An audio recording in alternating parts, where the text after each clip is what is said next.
If you're someone who uses filler words like like, so during your presentations or video shoots, don't worry, you're not alone. I too use those filler words when I speak sometimes if I'm not prepared and if I'm not being mindful of not using them.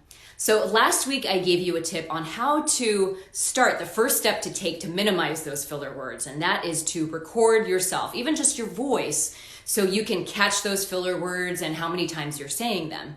Today I'm going to give you a tip, an exercise you can use in the moment of your presentation, of your video recording, to stop yourself from using a filler word. And that is to embrace the power of the pause.